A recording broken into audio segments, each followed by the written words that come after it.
Los pueblos germanos, también germánicos o bárbaros, son un grupo de tribus que conquistaron la mayor parte del oeste y del centro de Europa en el siglo V después de Cristo, contribuyendo al fin del Imperio Romano de Occidente. El Imperio Romano desde el siglo III comenzó una etapa de declive por los conflictos sociales, políticos y económicos que se expresaron en el descontento de la población, debido a los altos impuestos, la centralización del poder y las constantes luchas por la defensa del territorio. Al comienzo de las invasiones bárbaras, Teodosio dividió el Imperio Romano en el Imperio de Occidente, dirigido por su hijo Honorio, el cual duró solo un siglo a causa de las invasiones de los pueblos bárbaros, quienes tomaron el poder, y el Imperio de Oriente, dirigido por su otro hijo Arcadio, que fue consolidándose con la adopción de diferentes elementos culturales de los pueblos de Asia Menor y Oriental, conformando así el Imperio Bizantino. Este conjunto de tribus habitó inicialmente un rectángulo aproximado de Europa Central. Esta zona estaba hoy ocupada por Alemania, Dinamarca, Austria, Checa, Eslovaquia, Polonia y el norte de Hungría. En aquella época se trataba de una región cubierta de bosques y pantanos, en un clima estacional húmedo y frío. La historia europea, desde el siglo V a.C. hasta el siglo V después de Cristo, se inscribe alrededor del Mediterráneo. Allí los dos pueblos clásicos, el griego y el romano, se turnaron el predominio dándole primordial importancia cultural, económica o militar al Mediterráneo.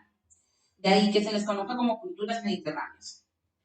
Pero hacia el norte, estos imperios tuvieron en ese periodo cada vez mayores interrelaciones con los germanos y su civilización continental, que a la larga se volvería predominante. En efecto, las llamadas invasiones bárbaras fueron un proceso complejo, es decir, que en ellas influyeron muchos factores y a su vez ellas influyeron en otros muchos aspectos de la historia de la época. Lo primero que hicieron los bárbaros fue ubicarse en los límites del Imperio Romano, desde donde establecieron diferentes tipos de relaciones con los romanos, comercio, alianzas militares para detener a otros invasores y hasta enfrentamientos. La llegada de nuevos grupos bárbaros producía que otros, como los germanos, buscaran ser admitidos en las regiones que pertenecían al imperio, donde recibían protección a cambio de lealtad, impuestos y servicio militar. A finales del siglo IV, el prestigio y la consolidación del Imperio Romano de Occidente parecían intactos, y tanto el pueblo como sus dirigentes estaban convencidos de su poderío. Sin embargo, todo era simple apariencia, las instituciones imperiales realmente estaban en plena decadencia. El pueblo romano, que siempre se identificó por su valor, patriotismo, espíritu de lucha y de conquista, poco a poco fue perdiendo esas características, debido principalmente a que sus ejércitos estaban cansados y desmoralizados por la actitud negativa de sus dirigentes, que cambiaron sus costumbres sencillas por los lujos propios de la gente que se enriquece fácilmente gracias a los botines de guerra y la explotación del mismo pueblo. Fueron los griegos los que acuñaron el nombre de bárbaros, entendidos tales como a los pueblos extranjeros que hablaban una lengua distinta a la suya. Y como estos pueblos, en relación con la refinada cultura griega, parecían insignificantes y poco evolucionados, el término cobró un significado peyorativo y etnocentrista. Con este sentido, la adoptaron también los romanos. Bárbaros eran pues todos los que vivían más allá del mundo grecolatino, y la expresión se hizo sinónimo de rudo, feroz, salvaje e incivilizado. A veces, la expresión coincidía con la realidad y en otras no. Basta decir que el historiador griego Heródoto llamaba bárbaros a los persas, a pesar de que su alto grado de cultura y de progreso. Así, los pueblos bárbaros habitaron los territorios europeos que comprendían la zona del mar Báltico, el río Danubio y los montes Urales, y fueron el origen fundamental del germánico.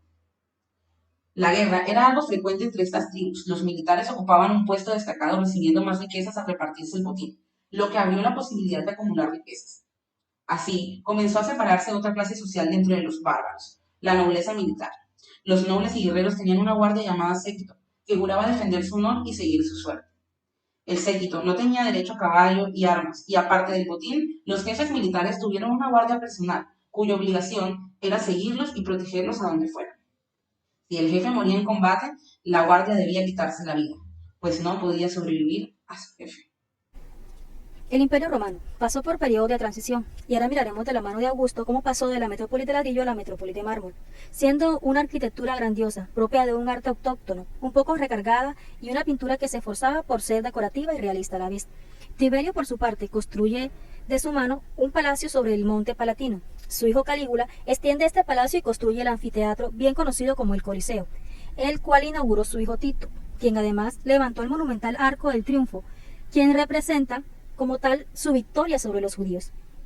Ya para el siglo III de nuestra era surgieron algunas obras importantes. Sobresalen las termas, los cuales no eran más que recintos públicos para el baño. Y para los años 313, cuando el emperador Constantino reconoce al cristianismo, la ciudad empieza a llenarse de templos que adoran a Cristo. y siendo el mismo Constantino quien construyó la basílica que tomaría su nombre, edificándose al mismo tiempo un arco del triunfo en contraposición a la construida por Tito. Artistas como Miguel Ángel se le adjudican la transformación de la gigantesca terma en la Basílica de Santa María de los Ángeles. Para el año 410, cuando se empezaron a generar los saqueos y destrucción, se puede decir que el periodo conoció luego de esto la Edad Media y Renacimiento de manos de Bizancio, quien logra arrebatarle la ciudad de manos de los bárbaros. Luego transcurrido este periodo, para el siglo XIV existían ya 5 basílicas y 18 iglesias diaconales, 20 abadías y 300 parroquias. Sin embargo, la sociedad medieval sufrió muchos cambios entre el siglo XI y el siglo XIII. Otros cambios se manifestaron en el arte, originando los estilos diferentes. 2 de ellos serían el románico y el gótico. El románico apareció en el siglo XI en Europa Occidental, durante el apogeo del sistema feudal. Fue un estilo rural. Los estudiosos del siglo XIX le dieron el nombre de románico, pues se basa en gran parte en el arte de los primeros cristianos en Roma. Tanto el románico como el gótico fueron artes cristianos, y su misión fue educar a los fieles en las escrituras. Sus artistas fueron en gran parte anónimos, pues en aquella época nadie firmaba sus obras. Las construcciones románicas de estas se puede decir que son edificios importantes, que reflejan más que todo el poder de la Iglesia. Se las ha llamado fortalezas de Dios, pues son grandes, firmes y macizas, como los castillos de aquella época.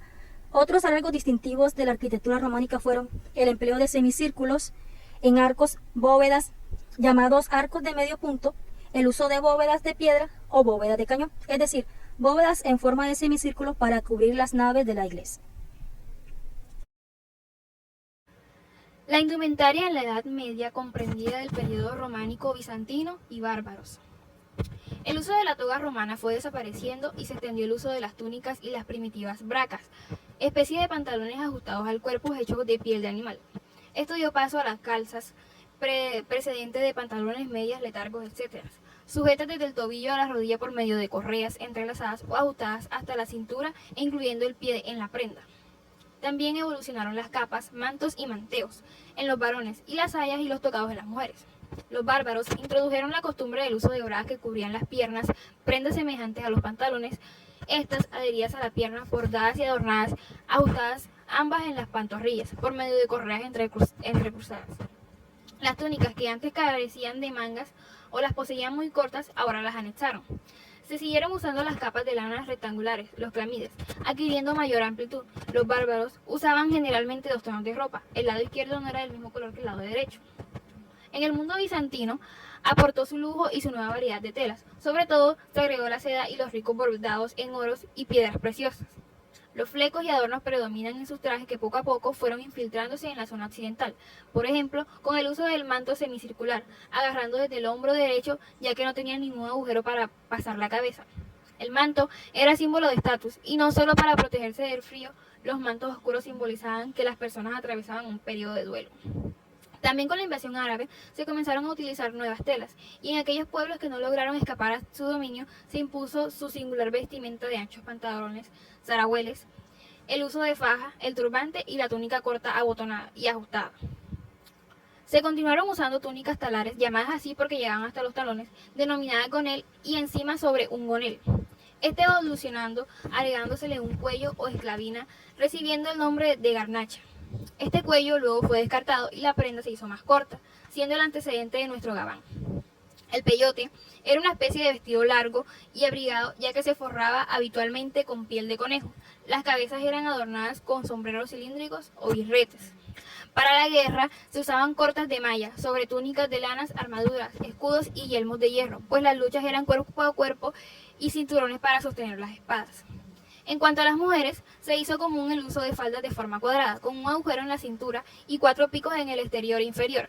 Predominaban las líneas rectas y las mangas ajustadas. Cubrían sus cabezas con cofias o tocados, sujetas con cintas que se ataban debajo de la barbilla. Se protegían del frío con mantas o capas. También, al igual que los hombres, usaban peyotes. No usaban calzas, ya que las piernas no se cubrían. En cuanto al calzado, ambos sexos usaban una especie de zapatillas abiertas fabricadas con cuero de cabra, para las clases más adineradas, o de vaca para el común de la población. A veces los hombres usaban botas.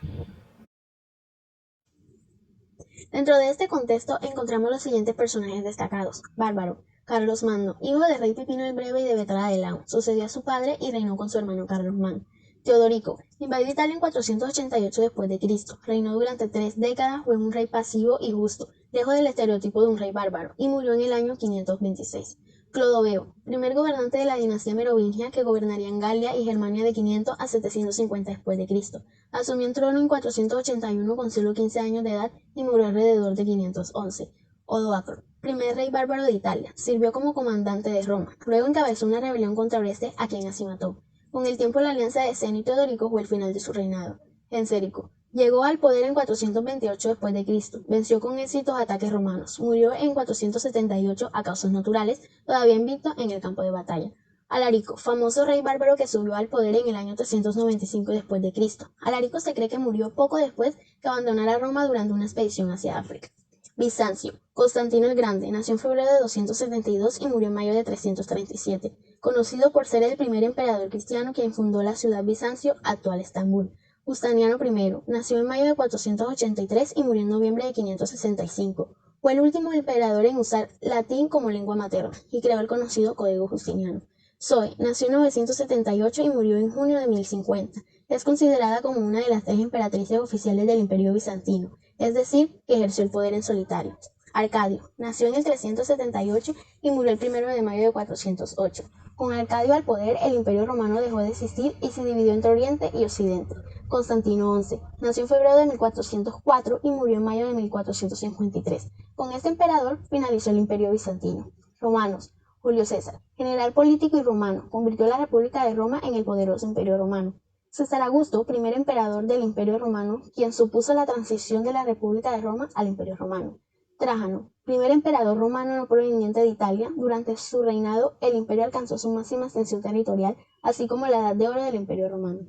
Y por último Adriano, fue el sucesor de Trajano, optó por no extender más el imperio, sino lograr la completa cohesión del mismo. En conclusión, damos por entendido que esto nos lleva a una historia forjada entre el mito y la realidad, puesto que nuestra imagen sobre los bárbaros constituye sin duda uno de los mitos motores más recurrentes en la historiografía. Esta imagen, digámoslo sin reparo, no es una construcción de la historiografía reciente, sino que ya desde la antigüedad el bárbaro era visto como un salvaje, incivilizado, portador genéticamente de todos los males imaginables. Una visión completamente irreal, imaginaria, mítica, y realizada desde el desconocimiento más absoluto de cómo eran, cómo vivían y quiénes eran verdaderamente los que habitaban en el Barbaricum. Con esto, tenemos claro que una de las causas que conllevó todo este caos fueron la decadencia del Imperio Romano de Occidente a nivel político, social y militar, la crisis económica del sistema latifundista romano, y aquellas consecuencias muy evidentes fueron 3. La desintegración del Imperio Romano de Occidente, el surgimiento de los reinos bárbaros o germánicos, el desarrollo del comercio y el surgimiento de las lenguas romances. La indumentaria de la Edad Media en Occidente estuvo en cierta medida determinada por el fenómeno del cristianismo y sus tabúes. Las innovaciones en el vestir aportadas por los pueblos de las invasiones bárbaras y musulmanas y la evolución del vestido romano y bizantino. La moda bizantina supuso el puente con Europa del fasto oriental, de las amplias ropas y anchos mantos bordados de planta y pedrería, muy en boga durante la época carolingia, para trajes de ceremonia, en tanto el pueblo limitaba su atavío o calzas o bragas, sayos, túnicas o manteos que los visódogos llamaban estriges, cuando era fina y listada, y borda si era tela basta. En la actualidad, muchos diseñadores usan como tema de inspiración esta época. A lo que hago alusión es que podemos ver en las aberturas, ya sea de faldas, vestidos o incluso pantalones, son inspiradas en esta época, sobre todo en los bárbaros.